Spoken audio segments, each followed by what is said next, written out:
Hello everybody and welcome back to another episode of the Cinematic Trinity where we talk movies, games and TV shows. Today we're going to be talking about the Oscar nominations, giving our thoughts, opinions, feelings on, the list of nominations. That's obviously what nominations mean. So let's get into it.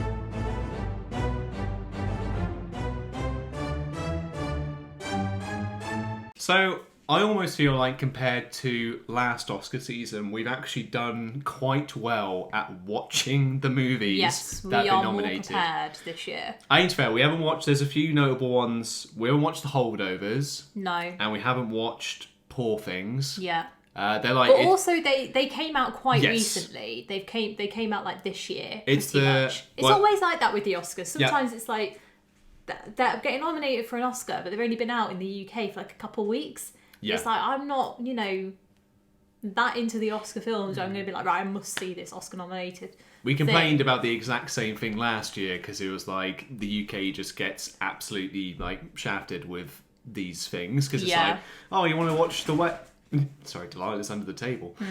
You want to watch the whale? Too bad, it's not in your country yet. That's exactly what it was like last year. But yeah, this year we've done better. They've actually taken films from like earlier on in the year and sort of put them in the nominations. So we're going to go by like category by category. If only the important ones, not like all of them, just the main ones. Got me a piece of paper here. Well prepared. So why don't we start off with actor in a leading role? And the nominations are? Bradley Cooper, Maestro. No, I'm not clapping for him. We don't clap for him today. Coleman Domingo, Rustin. That's not that much of a complicated name. I'm like you should have rehearsed these beforehand. I've done a John Travolta at the. Have you seen that? Where it's, oh my god, have you not seen it? He introduces. That is shocking. He introduces Frozen, and obviously the song is sung by Idina Menzel, and he goes, "Please welcome to the stage the wickedly talented Adele Dazeem." Just completely messes it up. It's so funny. It's so we'll good. We'll show you as soon as we finish this. We'll show you. It's so good. Paul Giamatti, The Holdovers, Cillian Murphy, Oppenheimer, and then Jeffrey Wright, American Fiction, which we also haven't seen. No, we've not seen that. And Kieran hasn't seen Maestro, which I think he had a very lucky escape with because that film was complete and utter rubbish, the most boring thing that I've seen this year. Bradley Cooper was very good in it, in a way that he was acting, but still it was just boring, so he does not deserve the Oscar. Yeah, that's my take. It's definitely like everyone's been saying. This is him trying really hard. Yeah, to like get it. He's really trying. Did he write it, or is it based on? I think he wrote, directed it, and everything. He was very passionate about it. I don't know what you've seen about it, but this is like if you've seen like the general headlines. This is the one where he trained like 6 years to become a composer, so he could do like a 6-minute scene in this movie of him composing something because it's basically like a conducting. So he plays it's Leonard Bernstein, the conductor. It's like his biopic basically. Which we tried watching. Like it was the day it came out on Netflix and we just could not. It's not very often that we actually like fast forward a film or turn a film off. Like normally we kind of persevere, or if we don't watch it then we kind of like won't talk about it, but it was honestly like horrendous. But Carey Mulligan, who is nominated as well, obviously in the actress category, she was really good in it, and I think that she was just normal acting, whereas Bradley Cooper, it's like, you want this Oscar so bad that I do not want to give it to you now. Like it should just happen par chance, not through all that effort. It's like kind of a shame because like he is like good, like the way the film like looks and stuff like that. It is good. So it's kind of like I don't know if he is nominated for director. We'll come to that. But yeah, like he's definitely he's trying his best here, and it looks good. Like the actual vibe of the film is good, but like just the acting the acting and the story just didn't capture me. Yeah. Agreed. Cillian Do you Murphy? Have anything to say about any of those? Yeah, Kieran, me and Michael just talked. I mean, if I look at the list, obviously it's kind of unfair for me to pick apart certain things because the only one I know and I've watched is Cillian Murphy. I mean, He was really good in He Oppenheimer. was very good in it. He won the Golden Globe. Yes. Yeah. He's probably going to win this. Yeah. probably will. Yeah. Yeah. I mean, none of the other films were high profile enough from people talking about the actor for me to go and watch it. So that's my opinion on it. But I'm sure they all did a very good job because they're on the list. Yeah. Just not on my list. Yeah. Yeah, I think it's pretty. I mean, I'm hoping it's pretty dead straight. It's going to be Cillian I hope Murphy. it's Cillian Murphy because I think that he deserves an Oscar. I like the man. I really like his. Yeah, I I like his work. him as well. Yeah, I respect him. So no Bradley Cooper. Pretty much anyone but Bradley Cooper will save for anyone this. but Bradley Because I like Jeffrey Wright, like as an actor. I like Paul Giamatti. Like they're all good actors. Just obviously haven't seen what these performances in particular look like. Yeah. Actor in a supporting role, you've got Sterling K. Brown, American Fiction, Robert De Niro, Killers of the Flower Moon, No. Robert Downey Jr., No. Oppenheimer, Ryan Gosling, Barbie, No. and then Mark Ruffalo, Poor Things. No. So there's no winner. No. Yeah. I don't think Robert Downey Jr. deserves an Oscar. I think Ryan Gosling was really good in Barbie. He was absolutely brilliant in Barbie. But is it like an Oscar-winning performance? I don't think so. Who was the other one? De Niro. De Niro. Robert De Niro. Yeah, no. Yeah, no. He was boring. He wasn't the best thing about that film, and that film had a lot of bad things. But he, I don't think he deserves it. And Mark Ruffalo, I'm not seeing it, but I don't know. There's just something about him where I just don't associate him with the Oscars. I Do you know don't what want. I mean? I don't want Mark Ruffalo to win an Oscar. Yeah. Why? Why in particular Mark Ruffalo? He just no. Is it just I don't no? get Oscar vibes from him. He just doesn't deserve it. I mean, I can't say I've seen him in like anything else where I've been like, oh, that's an Oscar-worthy performance. Like, obviously in this it Yeah. could be completely different, but like, I've never seen. But then also, like, I only really knew Mark Ruffalo from like Marvel. Like, that's probably the first time I was like, oh, who's this guy? And then you like watch other stuff back, and he's in like Shutter Island, which didn't know he's in Yeah, I that. suppose he is, And he's good in that. But yeah, it's just not. He was never on my radar before. No. You don't really think about What it. was American Fiction about? I've no Because idea. I've genuinely I don't think I've actually heard of it. Follows a frustrated novelist professor who writes a stereotypical black book as satire, only for the book to be published now. Okay, we just googled it. We know who it is now. And yes, I remember who Sterling K. Brown is, and yeah, he's a good actor. He's He the is- guy, in case you don't know, he's the guy, well, we know him as the guy from The People versus O.J. Simpson, who plays the lawyer. And I know him from Brooklyn Nine-Nine as the dentist, which is a great scene. That was a good episode, actually. Great. Yeah. I've never seen that episode, but to if it's watch it. anything I'm surprised you like haven't had People like versus a O.J. Simpson. TikTok clip come up for that, because I've had like No, loads of. I don't get. I clips get of Big that Bang scene. Theory, but not that. Curse What a you, shame. curse you, TikTok. So yeah, I think I'd be happy if he won it because I don't care about anybody else on there, so could I will give it to him. I could maybe see. I don't know. Again, I don't really know how the Academy strictly works for these kinds of things. Like whether they could give it to like Robert De Niro to be like, you've been with. No. Is he an Oscar winner already as well? It's got to be. I would have thought so, but No, like, I don't believe in giving somebody an Oscar just because of like they should have got an Oscar for a previous performance because it's like Leonardo DiCaprio. He should have had an Oscar before that, but does he deserve an Oscar for The Revenant? Absolutely not. So I thought he was pretty good. I thought he was pretty Shut good up, in The Michael. Revenant. I've still I not don't seen care it. about your opinion. Yeah. Well, don't watch it, Kieran. It's boring. I'm gonna have to I like The Revenant. Oh, whatever. But yeah, maybe him or like again Robbie Downey. Robbie. Robert Downey Robbie Jr. Downey. won Sake. he won the Golden Globe, didn't he? For Yeah. supporting actor. So it's weird. Sometimes these things just sort of match each other perfectly. Like whoever wins the Golden Globe gets the Yeah. Oscar, or it's like the BAFTAs as well. Well, it was like that. Do you remember when it was A Star Is Born? Lady Gaga won the Golden Globe, but she didn't win the Oscar, did she? Because she didn't deserve the Oscar.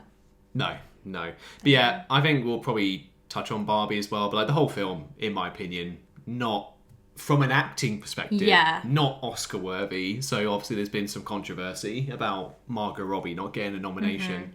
But yeah, it's not like, it's just not Oscar. It's just not Oscar Yeah, worthy. I think it's a shame that Greta Gerwig hasn't been nominated as director. Yeah, And I think because you can't knock the directing, the writing, the script, the production, design, set design, exactly. costumes, even like hair and makeup. Like somebody was saying they've not been nominated for hair and makeup, and you think about the amount of effort that that did go into all that kind of thing. I think it is a great shame that Yeah. it's not been recognised in that way. I do think it's a real shame. Yeah, I don't know if it's like a thing of like just comedy films, like in general, don't do overly well at like the awards and stuff like that. Even though this has been I don't. pretty big. Yeah, I mean, I suppose it's not, but then if they've recognised, and that's the thing, isn't it? You know, they've recognised Ryan Gosling, and I know that America Ferrera has been nominated as well for supporting actress. But it's like, you know, there's all these other great women that were involved in the production and whatever. And okay, who's got sort of the biggest props from the entire film is Ryan Gosling. And that stems right back to when the film was released. You know, it was like this whole film about women and how amazing they are. And then what was the thing that everybody took away from it? I'm Just Ken, the song. So it's like, what a shame that that's what we've taken away from it. It's the one song that was about the man in the film. Yeah, exactly. You know. But anyway, that's another story. Leading on, actress in a leading role. You got Annette Bening, Niad, Lily Gladstone, Killers of the Flower Moon, Sandra Huller, Anatomy of a Fall, Carey Mulligan, Maestro, and then Emma Stone, Poor Things. Oh, was that leading role for Carey Mulligan? Well, I mean, she's joint lead with Bradley Cooper, Yeah, isn't I thought she? it was supporting because I thought that she'd win supporting, but then I think Lily Gladstone should probably win the. I think just in terms of performances we've seen, it'd probably be a toss-up between Carey Mulligan and Lily Gladstone. I hope Lily Gladstone gets it I because she hope was she one of the gets best it. things about Killers of the Yeah, Flower Moon. she was very good, and I think it's nice to just hear her talking so passionately about something as well. Obviously, you know, it's part of her heritage in a way. So it's an important film for her. Yeah, like, you know. absolutely, and like historically, it'd be great. Are we kind of in agreement there? Yeah, what do you think, Kieran? We just keep talking over you. She was probably one of the best parts. I would say the best part of that film. Yeah. She gave like a really good performance. Like even coming out of the film, like we were quite unanimous in not necessarily enjoying it as much. I did enjoy her in the film. Like if she wasn't in the film, it would have been a lot even harder worse. to get through. So I think she's very deserving of the Oscar, and I think it'd be a shame if she didn't get it. Yeah, exactly. Here's hoping she can make history and get it. Sorry, just looked at. It's just the dog scratching around. I was going to say, actress in a supporting role: Emily Blunt, Oppenheimer; Danielle Brooks, The Colour Purple; America Ferrera, Barbie; Jodie Foster, Niad; and then Davine Joy Randolph, The Holdovers. To be fair, The Colour Purple I think has literally just come out here, so no comment on that film like at all. But yeah, I think again, just in terms of what we've seen, it's pretty much Oppenheimer. I do think Emily Blunt was very good in Oppenheimer, though. I think she really pushed herself in terms of like her acting abilities. Like I know that she's a wonderful actress, but I think she really went for it, but like in the best way. So I think she really deserves it. Like if she won it, then I'd be like, that is excellent news. You know, I think it'd be really good. Mm-hmm. What do you think, Kieran? Yeah. I quite like Emily Blunt. I think she's good in everything she does. Not in that way. She's married. Come on. John Krasinski. You look a bit like him. No. Now you've said it, I think you look a bit like him. I wish I did. You've got the same nose as him. Do I? Yep. I hope Swear I get the to same God. beard as him. Yeah. That'd be lovely. Just flash up a picture of John Krasinski as we're talking about Yeah, this I'll scene. have to look it up, yeah. I think like for her as well in that film, like that interrogation scene was probably, that was like, I reckon if they show clips of the Oscars, that'll be the scene that they show. Yeah, definitely. Because that's definitely when like, that was her moment. That's when she came out like in full force to be like, you know, pick it apart, and like that was one of the best bits of that movie. Yeah. Animated feature film. You got The Boy and the Heron, Elemental, Nimona, Robot Dreams, and then Spider-Man Across the Spider-Verse. I'm gonna, because like you've watched Miyazaki films. Did you ever get around to watching Boy and the Heron? No, because it didn't get released in our local cinema, and I didn't actually have a chance to look to see if it was in the one a little bit further away. But I think it's one of his last films, or it might be his last film as a director for Ghibli. So you got to hope that it's kind of a really good one, and I've heard a lot of people say, because Robert Pattinson plays the heron in it, and I know a lot of people have said that his performance is like really good. I only went off like the TikTok memes of it, because it was just the voice acting he did. It was like, oh Robert, you know, you're just gonna play a heron, like that's all you need to do. And it was just that, just the voice he puts on in that movie, just nothing like Robert Pattinson. I didn't even know it was What's him. it sound like then? It was like, I can't remember the line he says. It was like, your mother, and it's just the what is he? I literally have no idea what he says, but that's one of the lines he says. But it doesn't sound anything like Robert Pattinson. You know? Well, you can tell he's actually tried, which is something that a lot of people, especially in today's animated movies, are looking at Chris Pratt playing Mario. Where's his nomination? They just, there's no effort, there's no soul put into it. Yeah. Like, you know, because anyone can just read a script and talk in their voice, and you know, maybe like go up and down in like intonations and stuff, but you know, at least like he's actually really tried something and different, and that's what I mean. To be fair, Robert Pattinson, to me, ever since I saw Tenet, is just like, I like Robert Pattinson really as well. Good. Yeah, I think he's very good. Yeah, I always thought, oh, he's terrible, but that was just because of Twilight. But after seeing him in actual films, when you actually give him like a good film to do, give him a good film, a good script, and don't do him over with like the makeup and everything like that. You know, you've got a really good actor there. Yeah, so, I think brilliant, he's really and I love him as Batman. Yes, I look forward to seeing him in another. In another Batman. Yeah. So in terms of the other ones, me and you watched Elemental. I don't know why. It's just, remember we watched that video about somebody saying, "Oh, people with animated feature film." It was basically just what the Oscar board would kind of vote for what their kids had watched, kind of thing, because they kind of like, you know, that's the only thing that they'd really like seen as like animated. And I think Elemental doesn't really need to be on there because it's just Disney, isn't it? It wasn't even that good. I mean, it was fine, but it wasn't anything special, you know. It's not like if like maybe like Soul was on there. I don't remember when that was, like not last year. Years ago. Yeah, I was gonna say. But I know, but do you know that was a really good and different film. So if that was on there, I'd be like, yeah, I get it.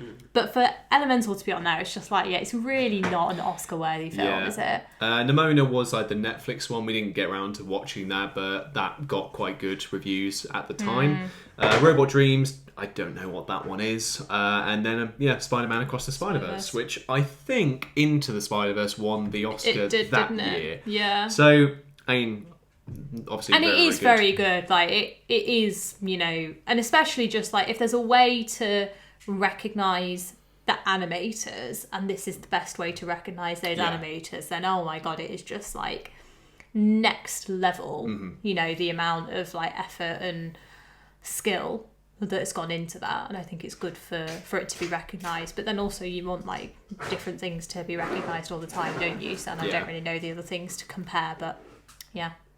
So we think Spider-Man will get that award. Yes, we do. I could maybe see if it is Miyazaki's last movie. Like, I haven't watched any of his other stuff, but like that. Really Who's that? That again. Hayao Miyazaki. He does like Studio Ghibli films and stuff. Is that like Totoro and... Yeah. Is it the same guy who did all those films? I can't remember because there's two main directors of Ghibli films. And he does a lot of them. Yeah. But I can't remember who the other guy was. That's like Spirited Away as well, and like Princess Mononoke and stuff like that. Yeah. Which maybe that could be a future episode. Keep your eyes peeled. I would recommend watching them. Kieran's going to take us down a journey of Studio Ghibli. All the films. So we'll move on to, again, we're not doing all the categories. We'll go costume design. So this is, because it's actually this is nearly all the films we've seen in this. Is it really? Well, apart from one. So you got Barbie, Killers of the Flower Moon, Napoleon, and Oppenheimer, and Poor Things. So obviously, with the exception of Poor Things, we've seen all the films in that list. Yeah, the thing is with Barbie, like, I think you can appreciate the effort of all the references that they're going to, and I think costumes is such a big part of it. It may not be as important culturally or historically as maybe like Killers of the Flower Moon, with all kind of like their costume design, you know, for the Osage and stuff like that. That's obviously very important historically. Barbie's important in a different way, but I suppose that is like culturally, it's like historically, and then even though it's kind of like the same thing. But I don't think that you can knock Barbie's costume design for like 1 second or say that it doesn't deserve a nomination. Like, whether it wins or not is by the by, but it deserves to be up there as a nomination, I think. I think you got, 3 out of those 5 movies are historical pictures. So Napoleon, Oppenheimer, and Killers of the Flower Moon. Oh, no, Napoleon. Yeah, sorry, I didn't realise that one. And obviously, I think, again, it's just period accuracy, isn't it? Like, Oppenheimer, I couldn't see winning just because a lot of suits. I was going to say, if it's just like a layman watching it, you're going to be like, suits. it's just different types of suit. As you said, like Killers of the Flower Moon, it is a difference of like the Osage people, and then obviously like the white men in it, like their sort of outfits and stuff. Because I guess like as well, like the Osage, like obviously they can wear suits, but they still have stuff that kind of links back to their heritage almost. Yeah. And then Napoleon, again, it's kind of just guys in military armor or military uniform. So I think creativity. I think for them taking what Barbie's made, like in terms of the costumes over the years, and like translating that into reality, I probably think that's more of like a feat of stuff. Yeah, I agree. Yeah, so I think I'd probably say Barbie. What would you Barbie? I would agree. Yeah. I reckon Barbie. I don't want Napoleon or Oppenheimer to win it. So as long as it's just not those. I completely agree. Yeah. So directing is Anatomy of a Fall, Justine Triet, Martin Scorsese, Killers of the Flower Moon, Christopher Nolan, Oppenheimer, Yorgos Lanthimos, Poor Things, and then Jonathan Glazer, The Zone of Interest. So, again, like for that one there, would they give Martin Scorsese it? Because this is... will it be his last movie? I mean, there's some nice shots in this film. Sometimes it's not shots though, is it? It's just like directors have their own style, I feel like we've talked they? about this before, about the difference between like directing and like cinematography and stuff like that. And I think I often get them confused as to what the award is actually for. I don't fully understand. I'll hand it over to Kieran because Kieran's actually the one with like a media qualification here. Right, so you're really putting me on the spot. I thought you both had qualifications. No, Kieran did technically more than me. So I've got a diploma. Yeah, there you go, then, Kieran. An extended diploma if you want to get really interested. Wow. I mean, I feel like the best way for me to describe a director's style is to take someone like Edgar Wright. Because you watch an Edgar Wright film and you know instantly it's different from everything else. It's kind of like, you just put your own spin on something, I don't really know. I haven't watched a lot of Scorsese's films, but I know he likes more kind of I want to say a bit more grounded, a bit more real. Yeah. A kind of approach. But he's, like, even his stuff, you can kind of tell it's uniquely him. And Tarantino... Wes Anderson, yeah. So, like, all directors have their style, and it's just kind of trying to put that spin on it. And, a film directed by Edgar Wright's going to be incredibly different to a film directed by Scorsese, and that's kind of the difference in direction. Yeah. Because they'll both have their own way of doing things, and I've not really given a proper description of directing, but I feel like I've painted an image that you can kind of go, oh yeah, if I think about it, like if Tarantino directed Baby Driver, how different it'd that be would a very different film. I mean, you get that with like behind the scenes stuff as well that happens, because there was like Ant-Man and like Edgar Wright being connected to it at one point, and then obviously getting dropped off the project because there's like a scene in Ant-Man which is like that's like what Edgar Wright would do, but obviously it didn't translate to the rest of the movie. So it's almost like if like a bunch of directors got together and made like a big film and they had like their individual scenes, like, and they like collaborated, you'd be like, oh, that's Christopher Nolan's section. That'd be cool. That'd be that kind Let's of. sign a petition to get that done. Did that happen? Would it be cool? Because when you have like, if they're working together in unison and harmony and they're all kind of flowing into each other, then it would be okay.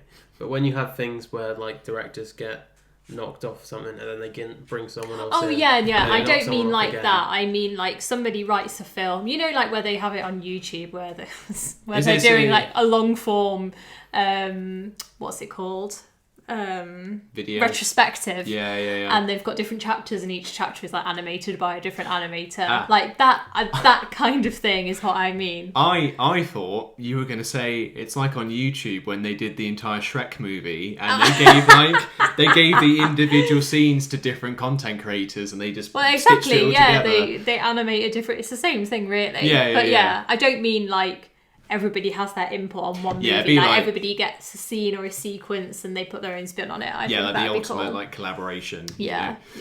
Yeah, I think for me personally, I'd probably just go for Christopher Nolan for Oppenheimer, just because I'd like to see him win it. In all honesty, I mean, obviously, like in terms of, because we kind of joked afterwards when we saw the movie about it just not being able to hear some of the lines of dialogue, just because Christopher Nolan for some reason doesn't like to prioritize being able to hear his movies in some cases. So, but apart from that, like again, the visuals, just like the way the story was like told and stuff like that, I really enjoyed. But I guess, what would you guys go with? Yeah, I mean, this is really difficult for me because for all of us, because we haven't all watched the films, but like, you know, I feel quite weird judging something, saying like that's the best thing when I haven't given a shot to the other ones, because, you know, things like Anatomy of the Fall, it might be like I might enjoy it more than Oppenheimer. I think it's more deserving, but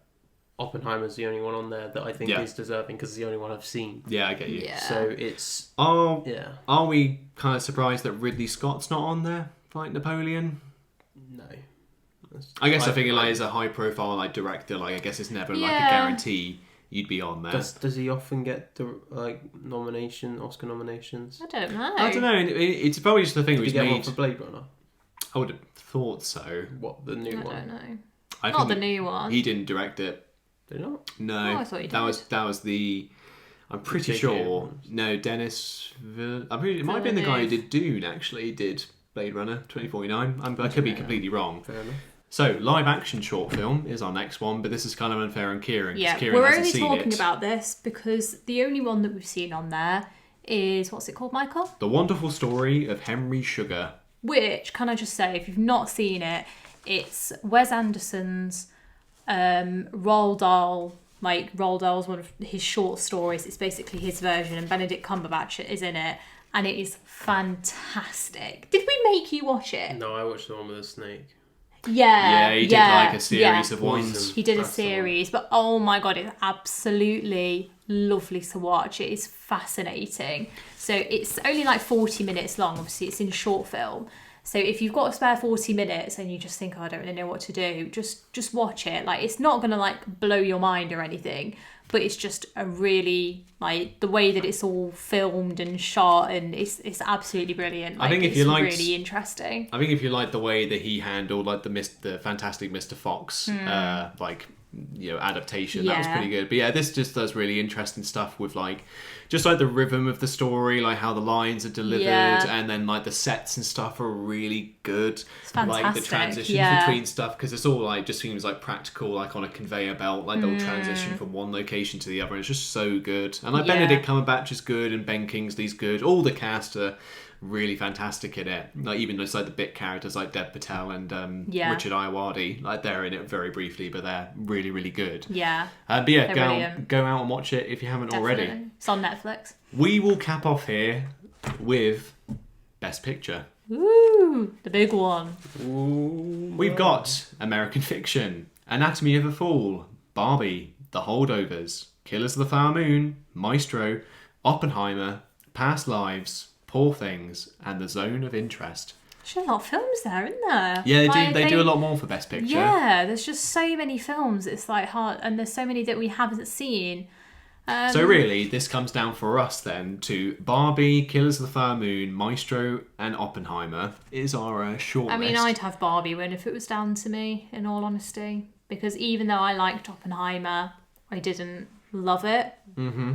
But you love Barbie. Yeah, I did love Barbie. Yeah, I really enjoyed it. I just think it's something a bit different. Like, when do we get to see a different film that's just is what it is? I know that Oppenheimer is technically that, but it's still historical. It's still that genre of long, boring films about something and men all sitting around and talking. Like, how lovely to just watch something a bit different. I was going to interject there, actually, because we watched this yesterday, and I said I was very surprised that there was literally no nominations for it. With Saltburn, because that was something that was a bit different. Yeah, we did watch that yesterday. And I was surprised that didn't get like any... There must be a reason. Yeah. Something to do with when it came out and something with it, or you have to submit it as well. Like, you have to submit it to the Oscars. Because that was I feel like it's brilliant. It's brilliant. But Absolutely brilliant. It's not one we would do like a full-on review for, because I feel like there's just so much stuff you can talk about without it just be getting into disgusting territory, you know? Because it's very weird film. Barry Keoghan's great though. Like I would have loved to have seen his name on here, or like anyone's from that movie. Yeah, absolutely. I know, like you were a bit. Have you like now you've had like a night to recover? I still don't know how to think about it. If someone asked me where would you like on a scale of 1 to 10, how would you rate that film? I go. Don't know. Yeah, it's very hard to rate, isn't it? It's just I was expecting it to be a lot weirder than it was. It's not to say it wasn't weird, still plenty weird. But I don't know how to feel about it. It's like one of those films where did I enjoy it? I don't know. Did I not enjoy it? I don't know. Yeah, definitely like one of those ones you can be like, oh well, like it looked good. But like, you know, coming away from it, what did I feel like? What was my viewing experience like? And it is a weird one. That's certainly a unique viewing experience. It's weird because I think I really, really enjoyed watching it. But now I know what's in it. If I watched it again on my own in my own time, would I be considered a weirdo like for watching it again off my own? Now I know what's in it. I feel like the fact that we watched it is like because it was us three and Isaac. Yeah, at least I feel like even if it was just me and you watching it, it'd feel weird. We kind of be like, "What the hell are we watching?" Yeah. But at least it was a viewing party, so we had people there to commentate and share our thoughts with. Yeah. But yeah, surprised that didn't get anything. So that's my point. Your hot take, Kieran. What would your best picture be?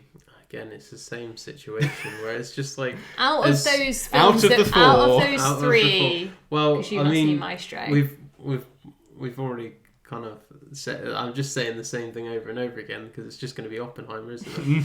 Say Barbie then. No. Say Maestro, Kieran. You haven't seen Maestro. I won't lie. No, Barbie was good. It is not an Oscar film. I think if Greta Gerwig was in director, as you said earlier, I think that would be a strong contender. Yeah. But I don't think it's best picture. Yeah. I know what you mean.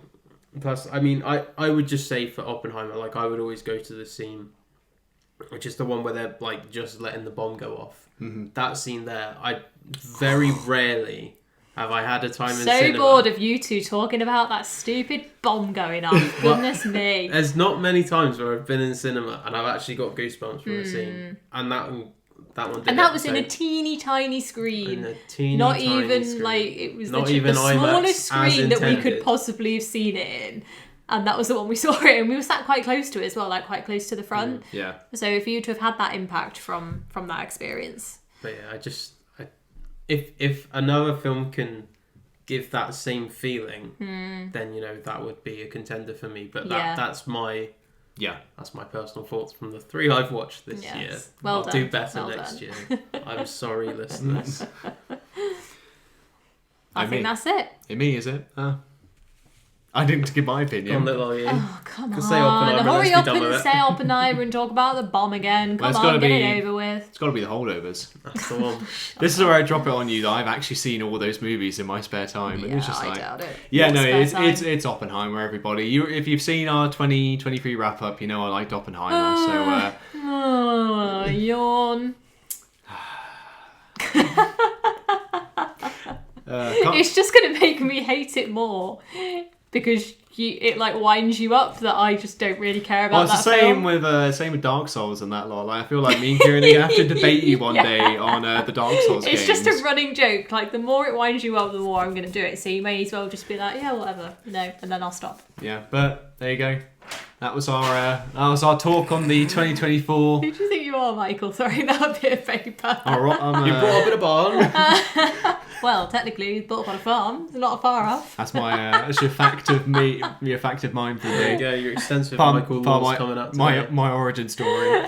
But yeah, there you have it. Those were our thoughts on the 2024 Oscar season. And you know what? Like, we didn't watch all the films, but I'm glad we did quite well. Yeah, I'm glad some of the films we watched, like, you know, are on that list. Yeah. There's some I wish could have been nominated this year, but you know what?